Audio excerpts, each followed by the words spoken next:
Gjyshi ka qenë një njeri shumë i urtë, shumë i mençur, ka pas mohabet për gjitha temat, edhe pse ka qenë në moshë të shtyrë, po kemi diskutu për shumë gjëra.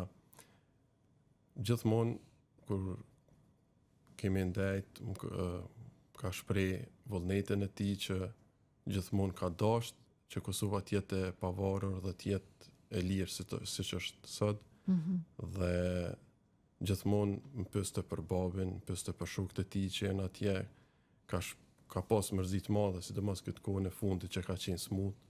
Dhe unë shumë shpesh e kam pyet për tema caktuar, se kam gjetë veten si po flas me një angel që kam afër dhe më ka duke si me fol me babin.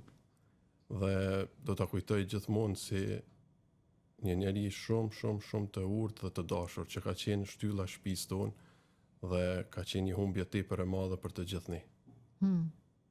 Ti ja hodhe dheun në përcjelljen e tij të fundit apo jo?